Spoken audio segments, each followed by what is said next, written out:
اعوذ باللہ من الشیطان اللعین الرجیم بسم اللہ الرحمن الرحیم وبہ نستعین وہو المعین۔ عزیزان، ہماری آپ کے ساتھ گفتگو اسلامی بینکنگ کے عنوان پر جاری ہے۔ آج ہم اسلامی بینکنگ کی تعریف آپ کی خدمت میں پیش کریں گے۔ ہم نے اپنی گزشتہ گفتگو میں یہ بیان کیا کہ مروجہ بینکنگ سے اسلامی بینکنگ کی طرف آنے کے لیے ہمیں پہلے اسلامی بینکنگ کو کشف کرنے سے متعلق 3 بنیادی اصولوں کو مد نظر رکھنا ضروری ہے۔ پہلا نظریہ یہ ہے کہ علم دین کی شناخت کا ایک محور اور مرکز جو ہے وہ عقل اور تجربہ بھی ہے، یعنی عقل اور ایسے تجربات جو علم دین سے متضاد نہ ہوں، انہیں اسلامی بینکنگ کو کشف کرنے میں ان کا سہارا لیا جا سکتا ہے اور ان سے استفادہ کیا جا سکتا ہے۔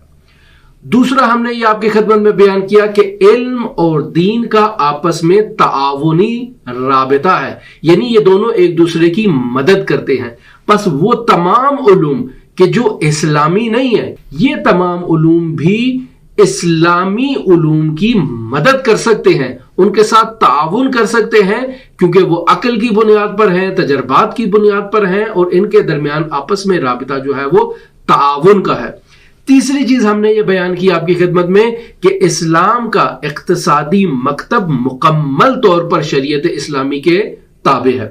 ان 3 مفروضوں کی بنیاد پر ہم اسلامی بینکنگ کی کچھ اس طرح سے تعریف آپ کی خدمت میں پیش کر سکتے ہیں کہ اسلامی بینکنگ مروجہ بینکنگ کے ایک خاص معتدل نسخے کا نام ہے، جس میں عدالت اور اخلاقیات کو محور قرار دیا گیا ہے اور تمام کام شریعت اسلامی اور فقہ اسلامی کے مطابق انجام دیے جاتے ہیں۔ ایسے سسٹم کو ہم اسلامی بینکنگ سسٹم اور اسلامی اکانومی سسٹم کہتے ہیں۔ بس اس تعریف کی روشنی میں یہ نتیجہ نکلتا ہے کہ اسلامی بینک ایک ایسا ادارہ ہے جو اسلام کے اقتصادی مقاصد اور احکام کو مد نظر رکھتے ہوئے منافع کے حصول کے لیے کوشش کرتا ہے، ڈپازٹ کی جمعآوری کرتا ہے، کریڈٹ وغیرہ جیسی دیگر سہولیات فراہم کرتا ہے، اور ان تمام امور پر مشتمل بینکنگ خدمات کو انجام دیتا ہے۔ البتہ اس چیز کی طرف توجہ بھی ضروری ہے کہ ان تعریفوں کے ساتھ ساتھ ایک دوسری تعریف پر بھی توجہ ضروری ہے، اور وہ بلا سود بینکنگ ہے۔ بلا سود بینکنگ کی تعریف میں اسلامی بینکنگ کی تعریف بھی مشابہ ہے، یعنی اس میں تفاوت یہ پایا جاتا ہے کہ بلا سود بینکنگ کا اصلی محور تمام روابط اور تعلقات اور معاملات سے سود کا خاتمہ ہے، اور باقی تمام مسائل جو ہے وہ درجہ 2 درجہ 3 کی اہمیت رکھتے ہیں۔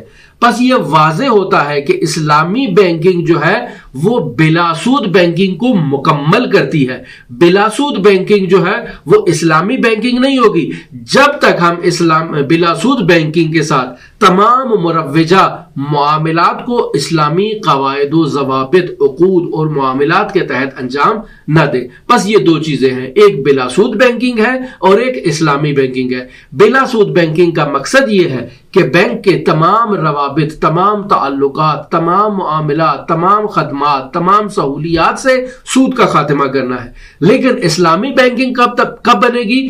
جب سود کے خاتمے کے بعد ایک اگلا سٹیپ بھی اٹھایا جائے، اور وہ اگلا سٹیپ یہ ہے کہ تمام تعلقات، تمام روابط، تمام معاملات، تمام سروسز، تمام خدمات اسلامی عقود، قواعد اور قوانین کے مطابق انجام دی جائے۔ یہ ہے اسلامی بینکنگ کی تعریف۔ ہمارے ساتھ رہیے گا، ہماری گفتگو کا سلسلہ اسلامی بینکنگ پر شروع ہو چکا ہے، اور انشاءاللہ یہ سلسلہ آپ کے ساتھ جاری رہے گا۔ اللہم صلی علی محمد وآل محمد وعجل فرج